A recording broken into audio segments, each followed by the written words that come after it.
Craving fresh, made-from-scratch Mexican food that actually tastes homemade? Cafe Rio's got you covered. Every tortilla is hand-rolled, every sauce is slow-simmered, and every bite is bursting with bold flavor. Hungry yet? Don't wait. Order now at CafeRio.com. Build your burrito, salad, or tacos exactly how you like them, and we'll have it ready hot, fresh, and fast. Whether it's lunch on the go, dinner with friends, or a full-on fiesta at home, Cafe Rio always brings the flavor and the fun. So what are you waiting for? We've got you covered. Savor the flavor and order now at CafeRio.com.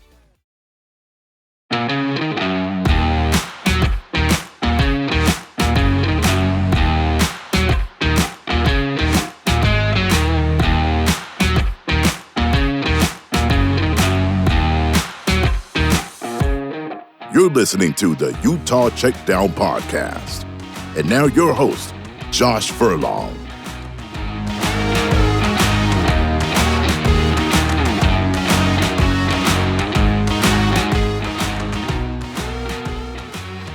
Welcome back to another edition of the Utah Checkdown Podcast. I am Josh Furlong. Happy to be back with you once again for another week. Obviously a little bit more somber for Utah fans after Saturday's performance by the Utes. Just not a great showing all around, and Texas Tech definitely got the upper hand in that game. Takes a good lead, not a good lead, but a lead in the Big 12 title race, and a tough weekend for Utah to have to stomach all that. So we're gonna look at all that. We're gonna look at the Utah performance and kind of some of that. We won't go too deep. Quite honestly, I don't have a ton of time today. A lot going on the Hills, so we'll get into that. But before we get into that, let me tell you about our partners. Craving fresh, made-from-scratch Mexican food that actually tastes homemade? Cafe Rio's got you covered. Every tortilla is hand-rolled, every sauce is slow-simmered, and every bite is bursting with bold flavor. Hungry yet? Don't wait. Order now at CafeRio.com. Build your burrito, salad, or tacos exactly how you like them, and we'll have it ready, hot, fresh, and fast. We've got you covered. Savor the flavor and order now at CafeRio.com. All right, let's jump into this. Before we get into the actual game, we'll recap a little bit of the AP Top 25 and kind of what shook out there. Utah came into the Texas Tech game ranked 16th, and because of the loss, a 34-10 loss to Texas Tech, Utah drops all the way out of the poll. They fall to unofficially 29th, so number 29 in the poll, still receiving votes. Some people still have them in. As an AP voter, I did not keep them in solely for the reason that the first three games of the season weren't really indicative of anything. UCLA obviously hasn't looked as good, and so you lose your conference opener, and things aren't as good. So, maybe I penalized them a little too harshly, but I think, Utah's got a lot to prove to kind of get back in there. That's not to say I think this team is bad, and I'm going to get into that in a minute. But I think, they need to prove a little bit more, and so I felt comfortable dropping them out. I wouldn't fault anybody for keeping them in. I think there is reasons to keep them in there. I still think that this is a good team, but I don't fault anybody for keeping them in or dropping them like I did for myself.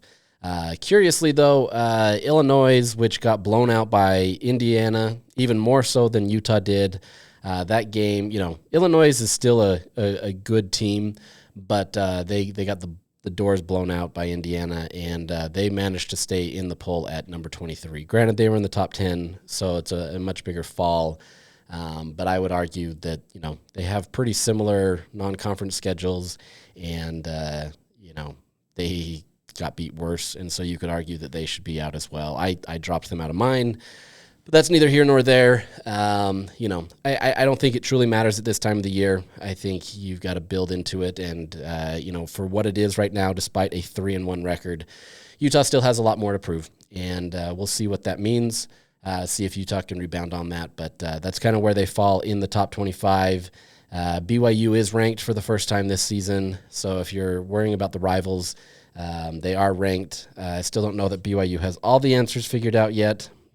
East Carolina put up a good fight in the first half, but then it just didn't work out in the second half. And so, two teams that are at the very least on the bubble / inside the top 25 and, good competition in the state, but there's still a lot to be known about both of these programs and looking forward to see it. So there's that. Outside of that, men's and women's basketball has started up this week. We got a chance to talk to the coaching staff and all of the men's basketball players on Friday in kind of like a little media day type setting. Women's basketball, we got to talk to them this afternoon to be able to kind of jumpstart some of that, and then we'll get the men here shortly after I get off of this podcast again before we go to football. So it's an all-day affair for Utah athletics, but basketball is going to be ramping up here soon. I'm not going to talk about basketball today, just more mentioning that schedules are coming out. The women's schedule just dropped before I started this podcast, so there's a chance that you may have seen it. But, this is a team that I think not many people are going to expect a lot, but I think they've got a lot of pride in what they do, and really curious to see how that goes.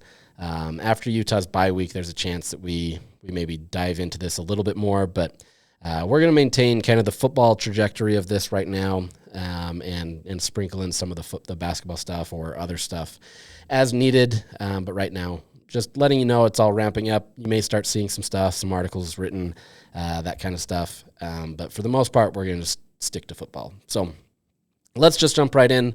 No other way to do it than just to say Utah got beat in all facets of the game, right? There really wasn't a facet of the game where Utah wasn't outdone. Even saying that Utah's defense held strong for most of that game, right? Like Texas Tech, they did exactly what they needed to. And, a lot of people are going to point to their roster. They spent a ton of money to be able to bring in a lot of these players and get there. But that's kind of where it stops, in my opinion, right? Like you can come in there and you can say, oh, these guys are all paid, but it still takes a good coach to be able to get in there and get them to play up to their potential, get them to not play up to this viewpoint that it's all about the money, right? It's really easy to go in there and say it's about the money, you collect your paycheck, and just sit on the sidelines.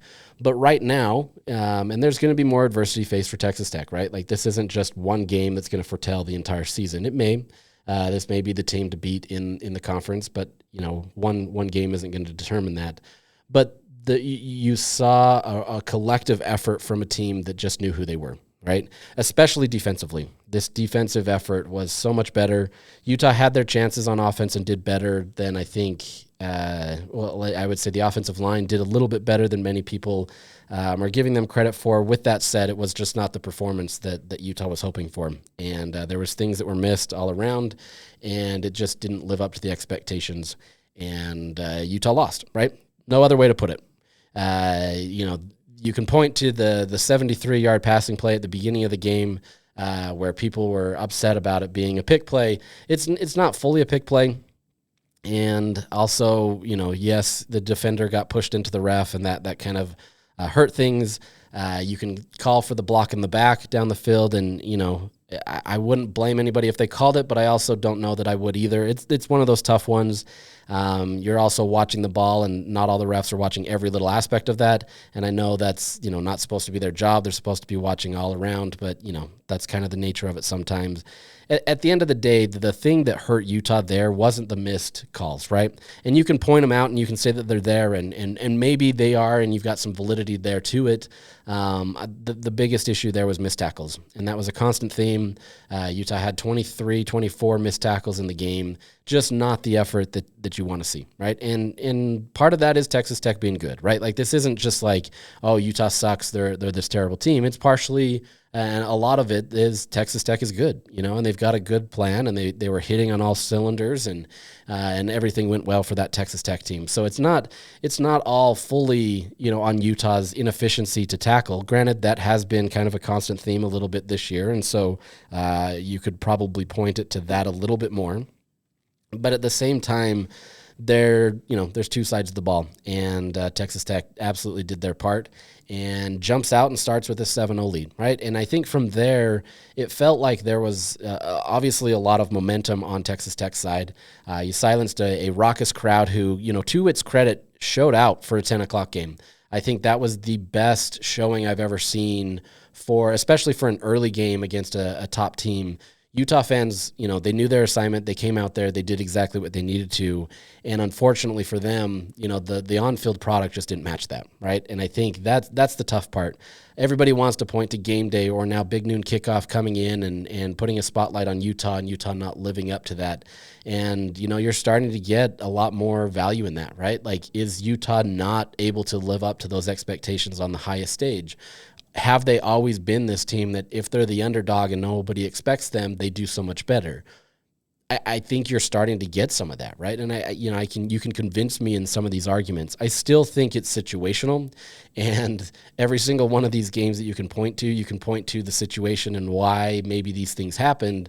The reality is just Utah's not living up to that. Other teams find a way to do it, and Utah's not doing it, right? And that's the cold, hard truth of it.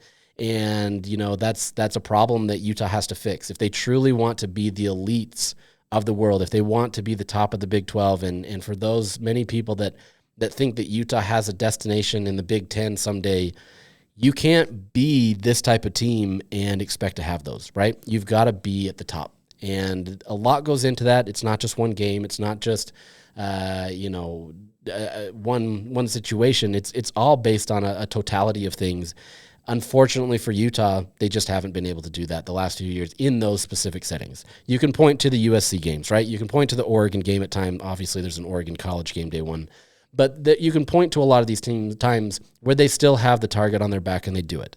But more times than not, when you have the spotlight shining brightly on Utah, they haven't been able to live up to the expectations. And I'm not saying that to kind of poo-poo Utah and who they are right now. But at the same time, there is a problem that needs to be fixed. And Utah, for whatever reason, whatever factors go into it, there's always something that you can use as an excuse to get in there. They haven't done it. And so I think for Utah as a program to really take that next step as the evolution of college football, they have to get there, right? If Utah truly believes that they can be the upper echelon of the Big 12, and I'm not even going to throw money in there. Money is another side of that has to be included. They have to perform on the field. And you can have all this performance done in the weeks before, and you can have all the great things happen before that.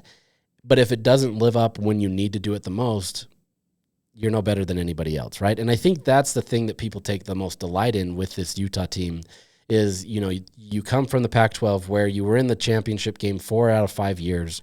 You win 2 of those championships. You were in playoff discussions. You've been at the highs of the highs, but at the same time, you haven't really fully done anything yet. And there's some people that clapping back at that right now, but there's, the proof is in the pudding, and it hasn't been there yet, right?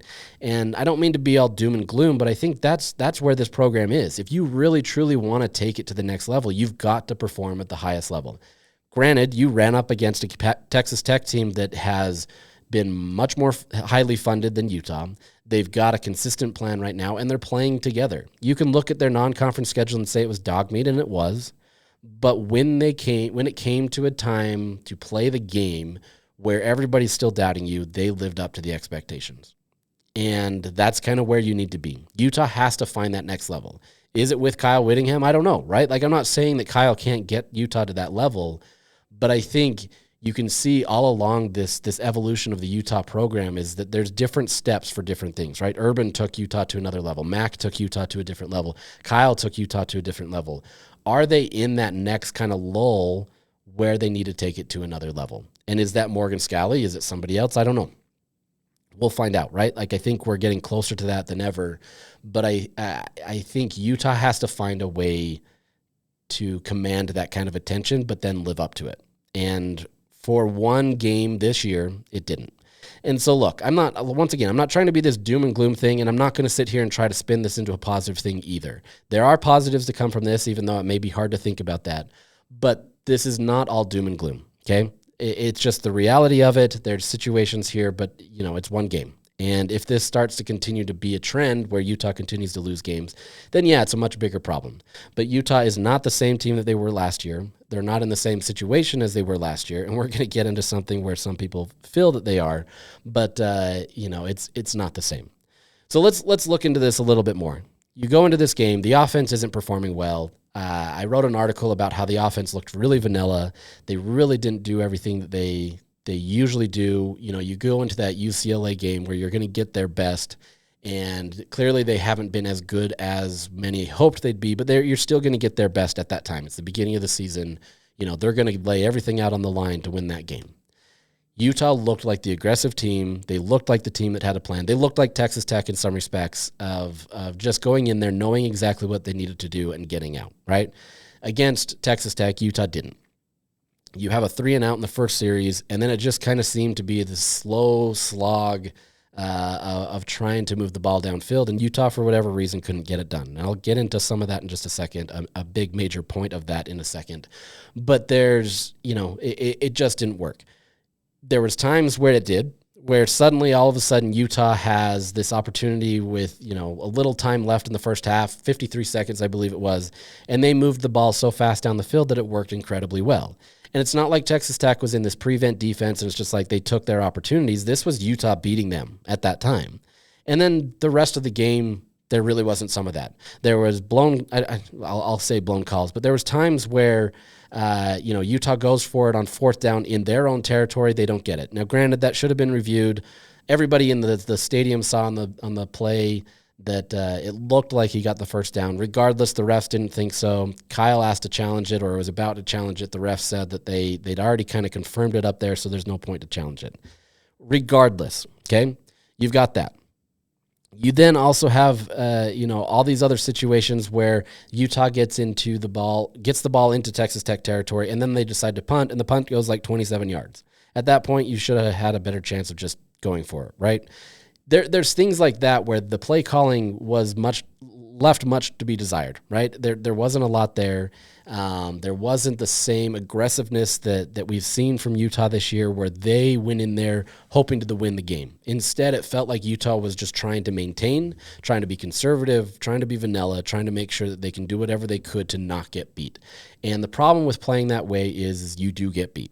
And look, you can point to the 2 fumbles, right? You get those 2 fumbles, and there's a lot more positive momentum for Utah. They were getting first downs. They were having these moments. And so there's little sporadic parts inside the game where if you look at it, things could change, right? There's also the touchdown throw that Devon Dampier made to Jackson Benny, and a phenomenal pass, right? For everybody that says that he can't throw, he can, right? This is something that he can do. He hasn't connected as well as he needs to. And he connects with Jackson Benny. The only problem is you had a guy 8 yards down the field for an ineligible receiver downfield. And that didn't work. They called the play back. But you look at that and, how does that change your game? How does that change the situation if that went your way? Suddenly you're looking at a 7-7 game. There's a lot more optimism that Utah can maybe do something. Maybe that puts a little, zip in the step of the offensive players, and they feel like, hey, you know what, we've got this, we're okay. I don't know what goes into the mentality there, but I think it changes things. You don't turn them over, you don't do those things, and everything's better. Devon Dampier had a bad interception where he just kind of played 500, threw it up, and hoped somebody would catch it after evading tacklers. It happens, right? That was not a good one, and he would love to have that back. But there's a lot of these things that are missteps along the way. Still, it all leads to a loss, right? Like, we're not going to play revisionist history and say, if this happened, that's a fool's errand, and it's not worth your time, because every single team in the country can play that, right? If only we had done this, if only we had scored more, we would have won, right? Like, no duh. Like, that's just the situation it is. And you can look at the score and say it was 34-10, but if you really watch the game, it really wasn't that. Well, the reality is it is. You lost 34-10. Right? There's no ifs, ands, or buts about it, and you have to realize that you lost by that much. But with that said, it's also not the end of the world either. This was a game where it was a 3-point game with 10 minutes left. Utah found a way to be able to get a touchdown, makes it a 3-point game, and it felt like the tides were turning a little bit. A little bit. Not much. It still felt insurmountable at times, that things didn't work. But the biggest backbreaker there was then Texas Tech goes down the field, scores a touchdown quickly, and suddenly it's a 10-point game again. And it was at that point where I feel like everything broke, as if things weren't broken before. But you had a valiant defensive effort. They put up a ton of pressure on Texas Tech, made some phenomenal plays. Jackson Benny literally rips the ball out of a receiver's hands in the end zone to be able to stop a touchdown. There were plays made that allowed Utah to win this game. Obviously, the offense had to perform. They didn't perform. And, it's frustrating. But I think it was in that moment where things kind of changed. And granted, backup quarterback Will Hammond presented a major problem for Utah. All week they were prepping for a statue in the backfield, right? A guy that basically sits in the pocket, and as long as you can put pressure on him, he's not going to really beat you. There was a few slip outs where he scrambled and picked up a few yards, but by and large, you put pressure on him, you keep him in the pocket, and Utah could handle it, right? They did well in their coverage for the most part. They didn't get beat as much as many people thought they were. There were still some times, but every team's going to take that, especially better competition. But by and large, they did their job against a Texas Tech offense that was supposed to move the ball a little bit better. And, they can look back at if Benny hadn't grabbed it, this would have been an even bigger game or stuff like that. There's always something you can point to, right? But then in the second half, when Baron Morton goes out with an injury, he gets rocked and leaves the game. The backup quarterback presented a much different problem. And the backup quarterback is the most favorite player on the team simply because he's the one that you're not going to scheme against. And if you haven't seen it and he's a completely different player, it makes it so much harder for a defense. And I've seen, I don't get it. I've seen the tweets out there, well, Utah should have prepared better for the backup. Nobody is preparing for that. Like, quite honestly, nobody is preparing for that unless you feel like you have to prepare for that. Everybody is putting all of their time and attention into Baron Morton, right? There's no reason not to. If you're not doing that, you're not doing your job. And then we'd sit here and complain about, why didn't they focus on him more? Well, they were focused on the backup QB. Well, you had no guarantee that he was going to play. That's not the way that you handle it. You focus on the starting quarterback. You have your game plan. If things change, then you have to adjust. And that's the thing where you have to go into it and know that you need to adjust. But when you're going into this saying you've got a statue back there, a guy that's a pocket passer, this is how you have to play it. It changed the game when you had a guy that had a lot more mobility. The things that they use, the things, their packages that they have on the defensive side of the ball, those don't work the same. And so Texas Tech had all the advantage in the world to be able to scheme it differently when you put in a new quarterback there. Obviously, he still had to perform, right? And taking nothing away from him because he performed lights out, did incredibly well. Some people are looking at it as maybe a QB controversy for Texas Tech. Why do they have this guy back there when, he's better? I contend that backups always get that kind of love because teams aren't scheming for it, and so they look really good. And then once you start scheming for them, it changes. But this is the situation where Utah's in, right? Like you're preparing for one thing and you get another. And that's a really tough thing to suddenly change. You're already gassed from being on the field a ton, fighting this uphill battle with the position battle where, it felt like Texas Tech was always at least at midfield and Utah was always inside the 10-yard line. It just never was going to go your way. And so by the end, when you have a different quarterback that makes it a little bit more difficult, it's just tough. And Kyle Whittingham at the end of the game said, they've got to be able to be tough the entire game, not just 3.5 quarters. And he's not wrong. But at the same time, I don't blame the defense for that performance, right? I don't blame them for that. And I get that they do. They're going to blame themselves. They're going to put that on their backs that, we heard this time and time again last year that if the offense scores 10 points, we've got to hold them to 9. And I agree with that, but at the same time, that's not entirely fair. Utah needed to be more aggressive on offense and be able to do things to be more effective and to be able to get there. With that said, there's some standouts on this defensive side. John Henry Daly continues to dominate and continues to be a great asset for Utah. If they can continue to lean on him and be able to make him kind of the star of that defense, they're going to be okay.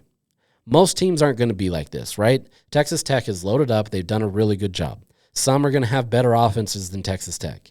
But at the same time, if you can do what you need to with John Henry Daly, I think you're going to be okay.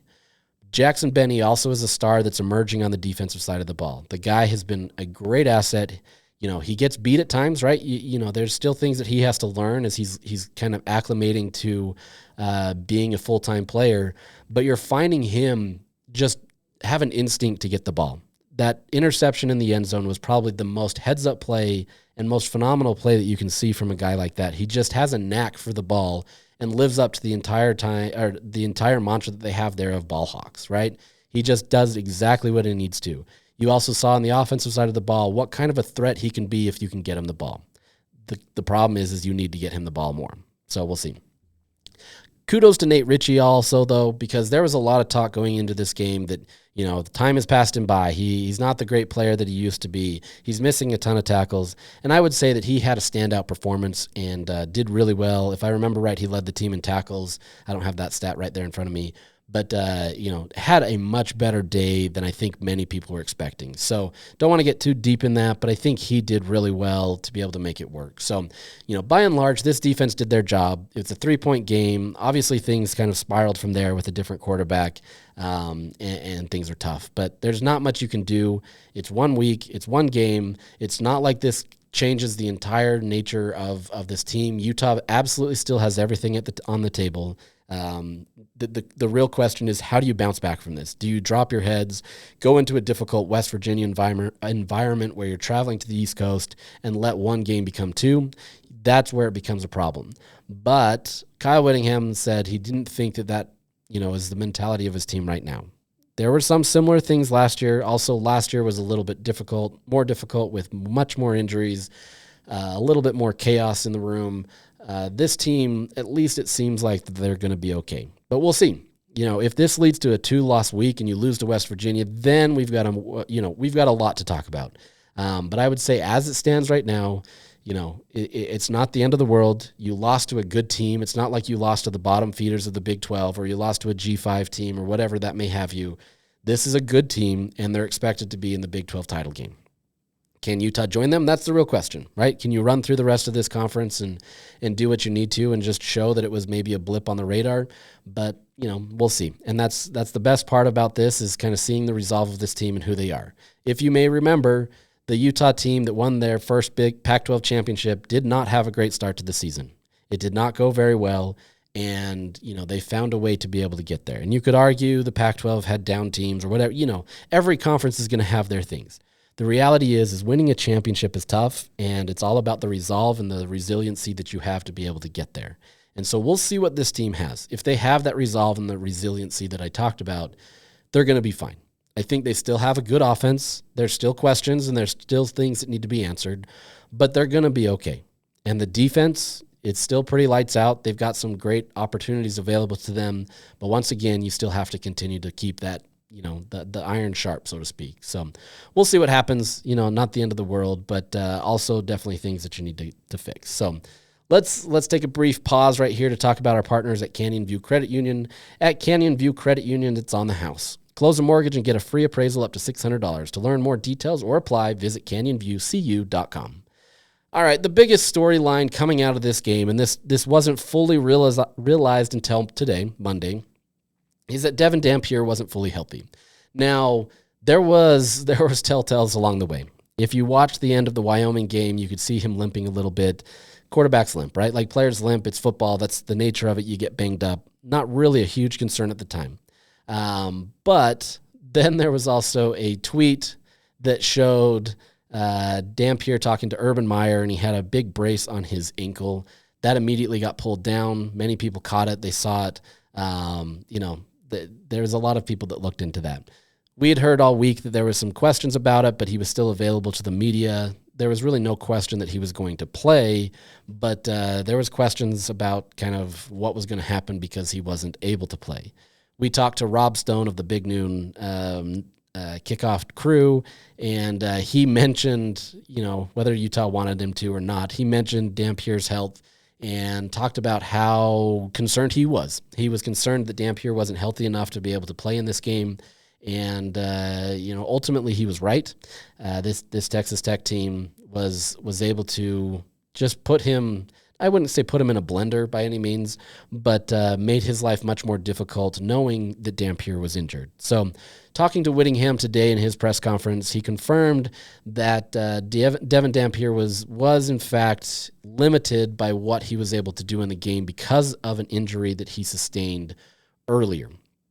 He wasn't able to practice Tuesday and Wednesday and was limited on Thursday. So how that goes, Monday is kind of your install of the game plan for the week. They walk the guys through. There's a lot more talking than there is actual practice. Tuesday, they call it Bloody Tuesday. This is the day where they're going their hardest. They're putting the hard work in. They're, for all intents and purposes, they're killing each other on the field to try to get better, right? So it's the day that you're really kind of ready and you're going. Wednesday, not as heavy as Tuesday, but it's still a tougher practice and a tough challenge. But by then, you've got pretty much a lot of the install in. You understand your assignments for the weekend. And then by Thursday, when you have your quote-unquote last practice, you're in a position where you should have everything done. Friday is more so of kind of a walkthrough. There is a light practice, but you're going through kind of your schemes. You're going through all those different things to be able to kind of help with that. So looking at that, Devon Dampier essentially misses the bulk of the time where he's supposed to connect with his guys, right? He can be on the field and he can see it. He understands the game plan. All that makes sense. And a quarterback is very good at understanding the game plan. But part of that is you have to get the reps. And you can say, oh, well, he's had reps every single week. Well, yeah, he does. But there is something about specific game plans and things that you have to do where you need to kind of get that muscle memory. If he's out there thinking about it on the field, he's already lost because he's worried about what he has to do next, right? If you can get in there and understand your assignment, you're okay. A lot of professional athletes will talk about their kind of preparation, and it's you make practice harder than the game. And by the time you get to the game, it's easy because you've already gone through it. You've already done it. In this scenario, Devon Dampier missed the entire time. He didn't get that scenario. So when you got into the game setting, it's really essentially the first time you've even played that week. And suddenly you're going up against a tough Texas Tech team who has probably the best defense right now in the Big 12. Things will change. We'll see what happens. We'll see if that maintains. But right now, they're the best defense in the Big 12. They're going to be one of the best in the country, quite honestly. And like I said, assuming things change or don't change, I should say, or whatever may have you. But Dampier was significantly impacted because he wasn't able to play. And so his timing is off. His ability to go through his typical, plays or whatever may have you was not good. And so there's part of that goes into why Utah was much more vanilla in what they did, because they had to make it a little bit easier for him going into that game. It's easy to be able to say, they just didn't have what it takes to do it. No, they did. They just didn't have a quarterback that was fully healthy to be able to do it.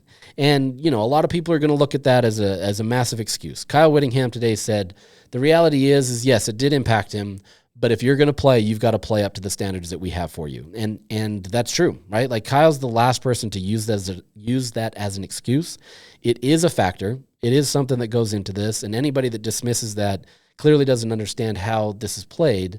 But at the same time, it's one of those things that is a massive indication of what's going on. And, with a bum ankle, if you're not able to do it, you're going to have timing issues because you can't plant the same way you are. You're going to be able to limit yourself in what you do, especially on the run.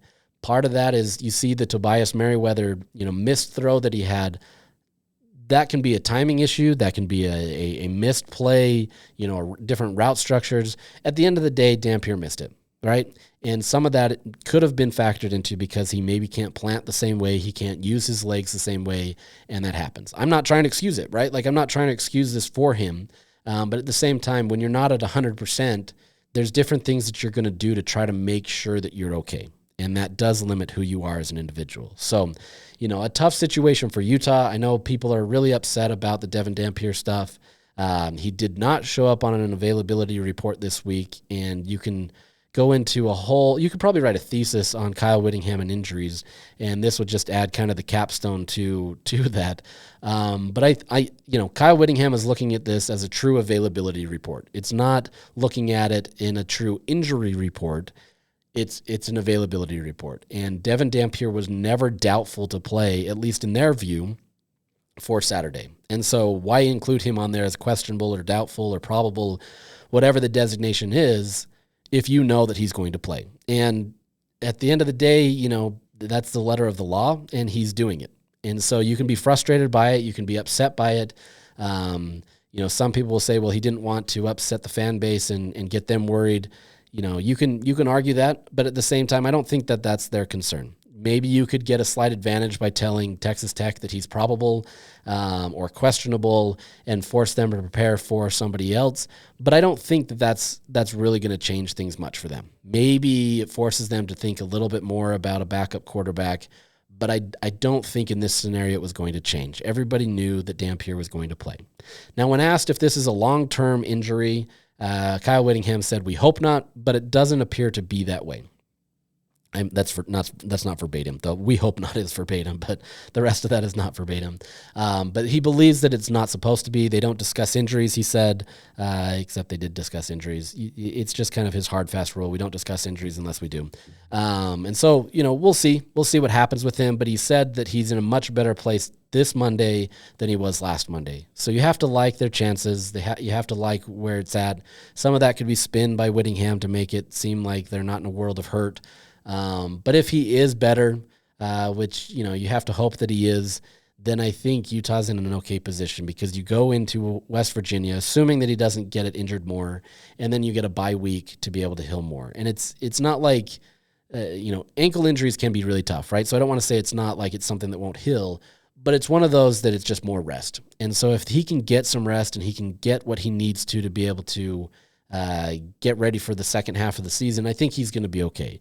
But this Saturday, there is going to be some questions as to what happens there. So, the hope there with Utah being a 12-point favorite is that they jump out, get a big lead, and you can save him for later. You go put a backup quarterback in there and kind of move that situation. But, we'll see. The Devon Dampier thing, I know there's a lot of people that are, have seen the Cam Rising drama. We're back in the trenches of injury watch and kind of what that means. It's been a war front, and it's been tough. And I don't blame any fan for being frustrated that they're in this situation, right? I don't think that this is because he's a running quarterback. It's just the nature of football. And anybody thinks that Utah is drastically different is clearly not watching other programs. There's many programs. Syracuse just lost their starting quarterback. There's many other programs that have lost their quarterback. The NFL is losing quarterbacks left and right. Players get injured. The nature of it is a contact sport. It's a tough sport. Players are going to get injured. Are there things Utah could do better? Probably. But at the end of the day, it's still a similar situation for any program in the country. And so Utah is going to be right there with them, and you just have to hope that Dampier can be healthy. With that said, if you're a backup quarterback, whether you're Isaac Wilson or Bird Ficklin, be ready, right? Like, you've got to make sure that you're ready to take those moments. You're watching even more film than you maybe were in the past. You're getting your body ready to be able to be there in case something happens, because Utah can't afford to take another step back if they don't have a quarterback that's ready. And, most programs around the country aren't going to have a backup quarterback that's suddenly going to keep things at the same level, right? They might for a week or two, but once you start scheming against them and once you start putting things on tape, it becomes much harder. So we'll see. But as of now, there's not much to worry about with the Devon Dampier injury, but I don't fault you for feeling frustrated or concerned if that was the situation. So I get it. I really do. Outside of that, just a few other points. Has Utah should Utah move past its running back by committee situation? Jason Beck obviously loves to be able to utilize a bunch of different rushers, whatever you wanted to say here. He's trying to create, that panic in the defense, trying to figure out where they need to go. But has it come time for Utah to just isolate and go to one star? Is that Wayshawn Parker's and Kerry Rogers? Rogers has had some success in short down situations, but I think you're starting to see Wayshawn Parker need the ball more. I think you're seeing a guy that deserves to have that. Yes, he fumbled the ball. So did Kerry Rogers. There's things there where he's still not a finished product. There's plays where he's not picking up his block as well as he should. And so there's questions as to be there. But I think for Utah to have success at this point, especially if Devon Dampier is injured or is limited in kind of what he's able to do, I think Utah now needs to embrace that. This is just a personal saying. Kyle Whittingham kind of dismissed it a little bit, even though he said he kind of wants to have that at this point in the year. He just said there hasn't been as much separation as he would hope for. I think if you look at it, you do lean towards Wayshawn, But, all the behind-the-scenes stuff, all that different stuff, they haven't felt quite confident to name one guy.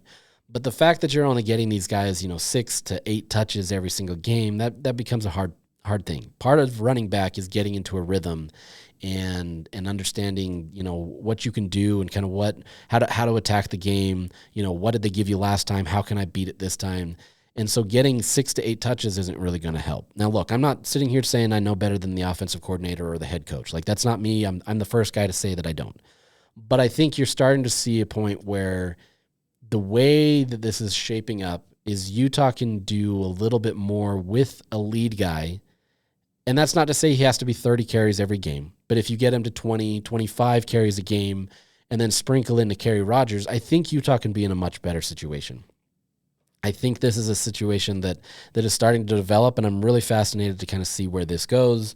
But you got to get these guys into a rhythm. You got to let them go. You got to let them kind of live within the system and see how it works. And until that happens, unless Utah is still being able to be effective in their run game, and I think teams are going to load the box more again, you've got to find ways to be able to do more. And I think that's going to be a big question moving forward. Outside of that, receiver remains the biggest question. Some of that still remains on Devon Dampier hitting his guys. Some of that still remains on guys getting open, right? Like, he's not going to see everybody on the field. He's got to go through his progressions, his reads, and he's got to do that. And it, sometimes it just doesn't develop. Sometimes he may not think that he can make that throw, for whatever reason there. But you've got to get guys that can get open, that they can find themselves the ball. You've got to demand it. I'm trying to teach my younger son, how to play receiver a little bit, and trying to teach him how you don't just run to the defender. You've got to try to run away from the defender, that kind of stuff. And look, my knowledge of football in terms of coaching is little, but you've got to find ways to get away, right? And if you're not getting separation, you're not going to get that trust from the quarterback. Ryan Davis obviously has that connection with Devon right now. He feels kind of like the security blanket. Maybe Dallin Bentley is a little bit more of the security blanket, and Ryan Davis is more of kind of the proven target. But they're finding ways, right? And these aren't guys that are going to blow you away with their speed or anything there, but they're finding ways to get open. And so the other guys have to step up and kind of get there. Devon obviously has to hit them. He's got to get them, but you've got to find ways to get open. And until that happens, Utah's, going to have to figure out what to do. They've got to figure out how they can manage that with a loaded box. How are you going to attack the middle of the field? How are you going to get more downfield threats? Can you mix in some crossers? I feel like we're in this every single year, but can you mix in some different things to be able to get these receivers impacted in the game a little bit more? I don't know. And I think Kyle Whittingham wants to address it and sees it as his biggest issue for this team, but you got to get it figured out, right? And easier said than done. You can have an identity where you are a running team, but you still have to throw the ball and get it going. So don't want to overreact for one game, but we're starting to see a trend here where they're not getting the ball. I think there's still more to give for this team. I think this week could have been a better opportunity had they moved the ball at certain times. It just didn't work, and you mix that with Dampier's injury, and it all just kind of factors into a rough situation, and that's where Utah's at. So where does Utah go from here? I mean, really, it's up to them. It's really easy for us to sit here on the radio, podcast, whatever you want to call this, and say, oh, they can do this. I'm not going to pretend like I know where they need to go, in a specific game point. The point being they have to figure this out themselves, right? We can sit here and pontificate all we want about what this team can do and kind of how they need to get there. And at the end of the day, the players have to recognize where they need to go. The coaches have to recognize and put them in a better position to know what they need to do. There's some things where they did clearly do better in their penalties. The unfortunate one was the ineligible man downfield that just absolutely killed the momentum. But that happens, right? You got to coach them up, and it's a veteran player that did it, and it happens. But you've got to find ways to be able to continue to get the edge, try to get these guys engaged to move forward. And at the end of the day, where Utah goes is going to be determined on the coaching staff and the team. What kind of mindset are they going to have? Are they going to continue to hang their head, or are they going to come in there and are they going to be what they need to be? We'll see. This West Virginia game, I don't know that I'd call it the most pivotal game on the schedule, but I think to this point in the season, it's going to have to be. I think Utah fans hoped that you'd have a 4-0 record coming out of the Texas Tech game, but you don't. And you're going to take losses. Very few teams go undefeated in a year, but it's all about the resolve and how you handle it. Are you going to let one loss spiral into 2 and then into 3 and whatever that may be? I would say that this week more than anything is the most pivotal point because you're going into a bye week. You've got to get that good mojo. You lose this week, and now you let that sit for 2 weeks, and that doesn't sit well with anybody, but you start kind of creeping in. That doubt keeps kind of creeping in, saying, are we good enough? Can we do it? And then it starts spiraling into another one, and then you go into a rivalry game, and then you go into it just keeps spiraling. And so for the sake of consistency and knowing who this team is, they have to be able to win this game this week, or there's going to be conversations about, is this team similar to last year? Do they have what it takes? Does Kyle Whittingham has what it takes to win in this era? Those questions are all valid and all important, and you don't want to put too much pressure on one game, but I think that's kind of where Utah is right now. This is kind of the inflection point for the season. If you can go out there and show that you can still be a dominant team on offense, and yes, look, nobody's going to look at West Virginia and say, oh, man, Utah did this. We get that. But if you can go in there and kind of establish your own game plan and dictate the tone of the game, things are going to turn for you, right? You're going to have a better situation, and things are going to be better long-term because you start believing in yourself again, especially with a week off. You get that opportunity to heal. You get that opportunity to move forward, and you'll be okay. But it's really up to these guys. They have to do it. We can talk about it. We can say what they need to do, but at the end of the day, they have to do it. So we'll see what happens. A lot to figure out, but it never stops. Teams do this all the time, and they're going to have to figure it out. So we'll see what Utah's all about, and we'll preview West Virginia this week. It's been a little bit of up and down season for them already, and we'll see what happens. Get a travel to the East Coast and see what Utah can do against a Rich Rod team again. But with that, we're going to sign out today, and hope you have a good week, and we'll get back to you a little bit later this week. Have a good one.